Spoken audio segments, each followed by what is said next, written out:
Chapter 10. Simon fishing every day, and Jesus 9 years old as a peacemaker. Fishing every day. My brother Andrew and I would go with Papa every day out to the Sea of Galilee. It was a little walk to the shore before where our boat was tied, but the walk gave us a chance to wake up. We had to get up very early while it was still dark, so my eyes just didn't want to open very quickly. I seemed to get used to it quicker than Andrew, who had to practically be led by the arm as if he was half asleep. However, once out on the water, there was plenty of work to be done, and so he would wake up. Once we threw our nets out, we could sit back with a cup of coffee. Deborah made sure that coffee beans were freshly ground the night before we would go to sleep at night. Then Papa would boil the water before we left the boat every morning. Though not quite awake, Andrew always seemed to find the bowl of fruit and would grab a few pieces to take with us. Sometimes our nets would be stretched to almost breaking with fish.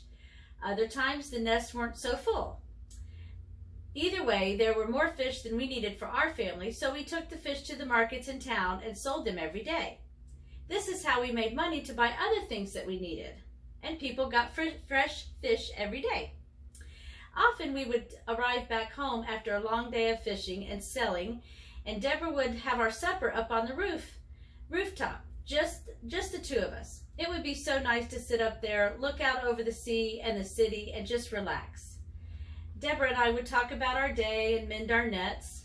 She was very good at tying knots, strong knots that the fish couldn't slip through. Practically every night we would join Mama and Papa to sing and play instruments. Then we would retire. Jesus went fishing with us on some days. He was a boy of 8 years old now. We all agreed that he seemed older than he actually was. Deborah said, as she helped Mary around their house, that Jesus still liked to do the things little boys do, but he was also a peacemaker. Whenever there was a squabble between the children, Jesus would step in and calm the situation by finding a solution that was good for both children. He was always elected to be judge when there was a contest. Everyone knew Jesus would be fair and truthful and choose the winner correctly. We knew Jesus was the Messiah, yet he was still a boy. Jesus was sent to us to give us a way to heaven. We didn't quite know how he was going to do that, but we trusted what he said. Jesus told us he was learning things from his heavenly Father. He said he was also learning how to be a good person from his earthly parents, Mary and Joseph. On Jesus' birthday, we took him gifts. These were just small gifts of fruit, or a tie for his robe, javelin, a slingshot, or a new yarmulke for him to wear on his head at temple.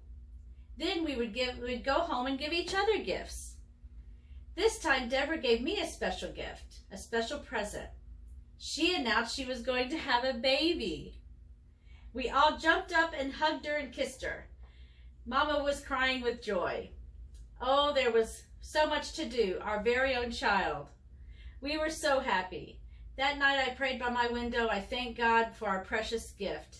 I prayed that he would make me a good father and Deborah a good mother. We would go to tell Deborah's parents tomorrow. I was so excited I couldn't hardly sleep.